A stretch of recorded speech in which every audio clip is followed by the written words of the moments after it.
Betty Draper's makeup always looked incredibly polished, but when you looked at it closely, it was actually quite simple. Velvety matte skin, bright under eyes, fresh blush, refined brows created that picture-perfect face.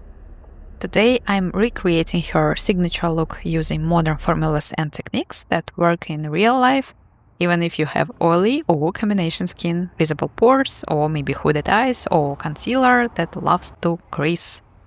And I'll also answer the most common makeup questions you sent me. If the weather is extremely hot, your skin becomes oily very quickly. Everything seems to slide around, or your foundation looks patchy and separated. Don't automatically skip moisturizer. Oily skin still needs hydration.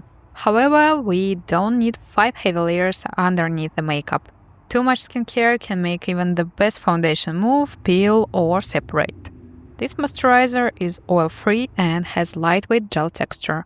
Once it settles, the finish isn't overly shiny or greasy. It feels more velvety, with just a little glow. That subtle hydration is going to help our matte foundation look smoother rather than dry and flat. Simplify your routine, use thin layers, and give each one enough time to settle, especially your sunscreen. And here's your friendly reminder to wash your brushes.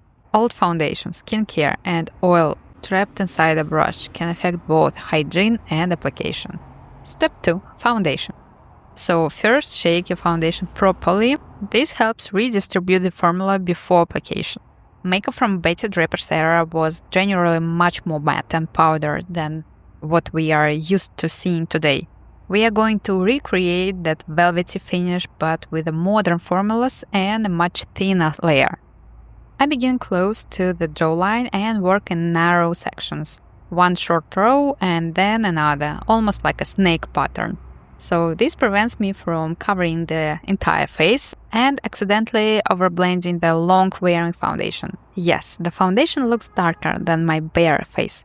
That's intentional. So because I protect my face with SPF, it remains lighter than the visible parts of my body. My neck is also lighter because it's naturally shaded by my chin. Instead of matching only the center of my face, I'm matching the foundation to my chest and the rest of my visible skin.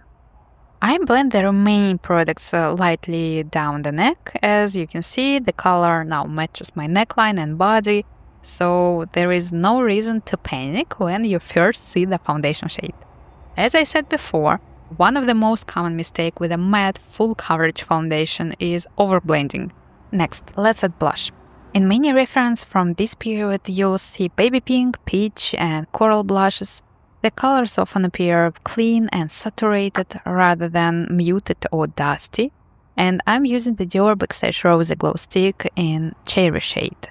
This color is so fresh, it immediately makes the face look more awake and youthful. Instead of applying the stick directly over the matte foundation, I pick up a small amount with a brush, and I place it slightly behind the apple of the cheek, and then just blend it around the cheekbone, using just light tapping motions with no pressure. Dab, dab, dab, and that's it. Because we are pressing instead of sweeping, we aren't removing the foundation or just creating bare patches underneath. That's it. In my Betty Draper reference, I can also see a subtle hint of blush on the tip of her nose, so I'm adding the smallest amount there as well. And the result should look fresh, not sunburned. And only now I'm going in with the concealer, and I'll explain why I prefer applying it after blush in a moment. If the darkness around your inner corners looks blue or purple, use a concealer or corrector with a peach or salmon undertone. Peach helps neutralize blue and purple instead of simply just covering the area with a very pale layer. I apply a small amount to the inner corner and a touch to the darkness around the outer corner. And I'm also applying a very thin layer over the eyelid because this concealer works beautifully as an eyeshadow base for me. And using a small synthetic brush, I blend around the under eye with the tapping motions. And on the moving eyelid, I use short back and forth motions to spread the thinnest possible layer. And then I gently go around the edges with my foundation brush. The small amount of foundation just remain on the brush, softens the transition if the concealer looks too bright. Why concealer creases? Let me demonstrate this mistake. This can look beautiful under bright lighting or from a distance, but it rarely looks this smooth in real life. I have to blend it and blend it and blend it again, and now the concealer has just traveled all the way into my blush. So this is too much. So use less concealer, place it only where you have discoloration, blend the edges and set it with a small amount of powder. Before applying powder, look closely and remove any product that has already collected inside the crease. Otherwise, you will simply set the creases in place and that's it. And I apply concealer after blush because it also works as a cleanup tool. And I'm using a brightening powder in the white shade, yes.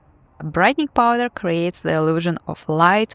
Even if you don't have very pale brightening concealer, this type of powder can lightly brighten the area while setting your makeup. I apply the powder closer to the lower lash line, then extend it into this small brightening triangle besides the nose and under eyes. And I also set the center of the chin, the center of the forehead, and the eyelids. And for the rest of the face, I'm using the Hourglass palette. These are baked finish powders with the different tones, which makes the palette very versatile. I apply them lightly around the cheekbones, temples, jawline, and sides of the nose. For combination skin, you don't need the same amount of powder everywhere. Press a little more onto the oily T-zone and use much less over dry cheeks. That's it. Let's move on to the lips. In my reference, the lip shape isn't dramatically overdrawn, obvious dark lip liner. So traditionally, we might use a matte lipstick here, but I want to add a modern touch. I'm using the lip plumper. It belongs to the same pink rose family as the blush. So the colors just communicate with each other without being an exact match. And this also answered your question about choosing color for your blush, lips and eyes. So start with one color family or temperature. Here the blush and lips share a fresh pink rose undertone. Your products don't have to be identical. They simply need one shared element, temperature, undertone. And if you have been paying very close attention, you'll probably notice that near every product I'm using today is entirely almost empty or has already hit pan. So they are very well loved. Even at this stage, with no mascara and hardly any eye makeup, the face already looks polished, clean and fresh. Let's add the eyebrows. A slimmer, clean and softly rounded brow was characteristic of this period. I don't want to fight my natural features or completely change my brow shape. So I'm creating a slightly shorter, more refined version of my own eyebrows. This color is beautiful. It defines my brows without looking too dark against my hair. And at the beginning of the eyebrow, I draw very fine hair-like strokes, and then I gradually refine the body and create a slim, sharp tail. If your natural eyebrows are fuller, you don't need to remove any hair. Forget about this idea. Soften the lower edge with a tiny amount of concealer or powder and keep most of the definition along the upline and tail. That's it. I'm just cleaning underneath the tail with a touch of concealer with the same my favorite concealer. Yes, start. You asked me to recommend a beautiful cool toned palette, and this one is gorgeous. If you have hooded eyes, don't hide all your eyeshadow inside the natural crease. As soon as you open your eyes, the hood can cover everything you just applied. So instead, keep your face relaxed and look straight into the mirror. Place the color slightly above the natural crease on the part of hood that remains visible when your eye is open. Then I apply a light matte shade to the mobile lid. This makes the visible lid space look cleaner and even larger. I'm also applying the same light matte eyeshadow underneath the eyebrows. In many references from this period, you can see a beautiful clean line beneath the brow. And finally, I blend a soft brown close to the lower lash line to definition without creating a heavy black line here. Now I am repeating the same steps on the second eye, but I'm not simply copying every brush movement. Our eyes are rarely perfectly symmetrical, and hooded eyes can fall differently on each eye.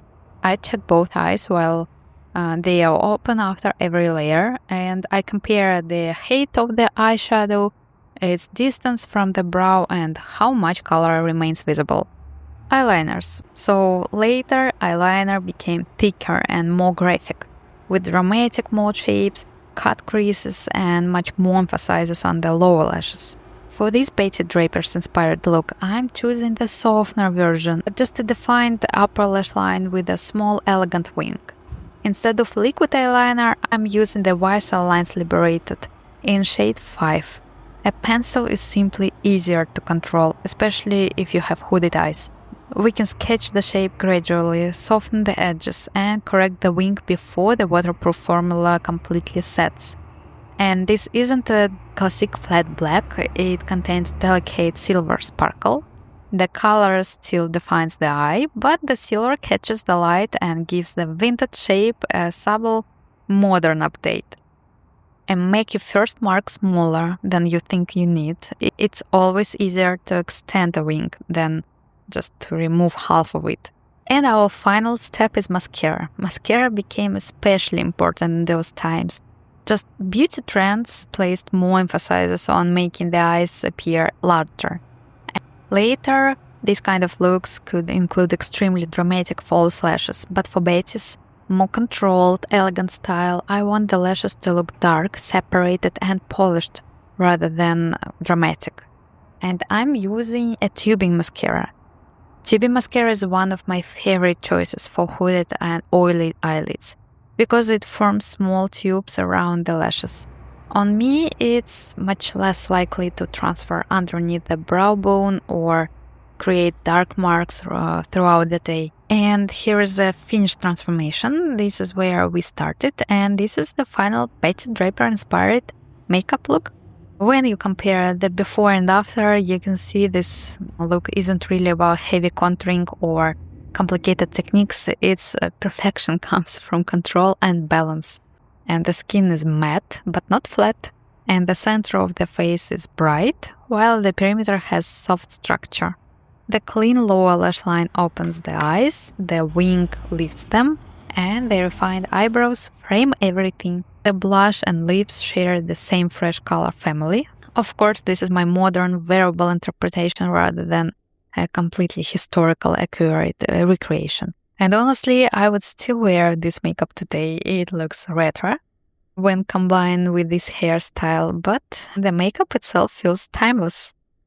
Let me know in the comments, would you wear this makeup today and which beauty era should I recreate next? You can find the complete product list, exact shades, and international links in the description below. If creasing concealer or under eye coverage is your biggest makeup problem, watch my complete concealer masterclass next, and I'll leave it here on the screen for you. Thank you so much for watching. Don't forget to like this video and subscribe if you enjoy detailed tutorials where we explore not only what to do, but why each technique works. And I'll see you in the next video. Bye!